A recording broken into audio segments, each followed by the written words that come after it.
In 1988, musician Peter Gabriel accompanied Amnesty International on the Human Rights Now tour.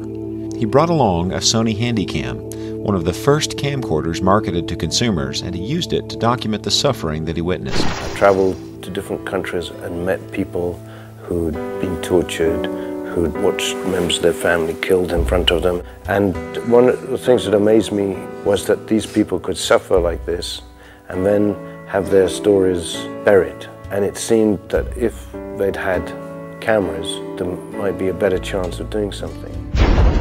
3 years later, when a bystander captured the brutal beating of Rodney King on video, it opened an international dialogue on police brutality and racial profiling. The resulting momentum allowed Peter to raise seed money, and Witness was born.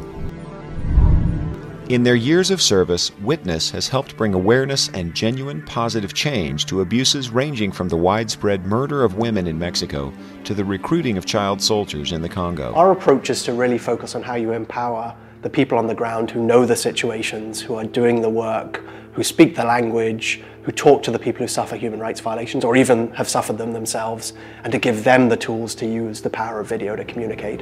As a nonprofit, Witness does a great deal of fundraising. These resulting funds are applied using traditional business principles with the goal of influencing global policy through a process called social entrepreneurship. Witness began with celebrity interest that in turn led to a critical donation of $1 million in seed capital from the Reebok Human Rights Foundation. Today, Witness has an annual budget of around $5 million that comes largely from charitable and other sources.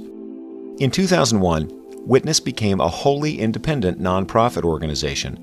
From a business perspective, this was kind of like going from a public company owned by stockholders to a private company owned internally. But whereas companies measure success in terms of financial profit, social entrepreneurs must rely on more subtle means to determine if they are meeting their goals of decisive, lasting change in the quality of life of the people they advocate for. So we measure our success by how effectively we are able to place that media within the context of campaigns for change in front of people who can make a difference and the way they react. Now, the way we measure it is we create something called a performance dashboard. Our first goal is to produce the video. The second goal is to get it in front of this audience we know can do something. The third goal is for them to take the first steps to address this problem. And the ultimate goal, of course, which is the impact that both our donors but also the people on the ground want, is a change that directly affects people's lives. The public support of artists like musicians Peter Gabriel, Laurie Anderson, and Michael Stipe of REM, as well as actors like Angelina Jolie and Susan Sarandon, have drawn a great deal of money and attention to the Witness Human Rights Campaign. But it's the successes that the organization has had in eliciting real change in places where it was not forthcoming that mark its real value to society.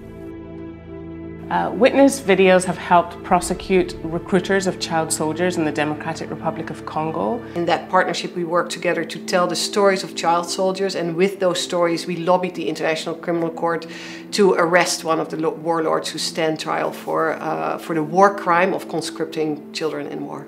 They've also helped pass the first ever law in the US against elder abuse, and we've pushed the Brazilian government to investigate cases of debt bondage.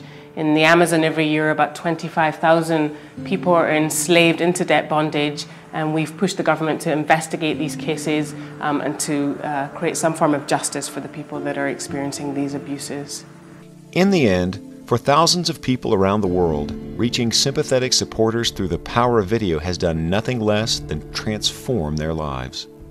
I think Witness is unique in the sense that it's about visual storytelling. It is what we say is turning people's personal stories of abuse into powerful tools for justice, and it's that ability to enable someone to tell their own story and have that story turn into a tool for change that I think is Witness' theory of change, as we say.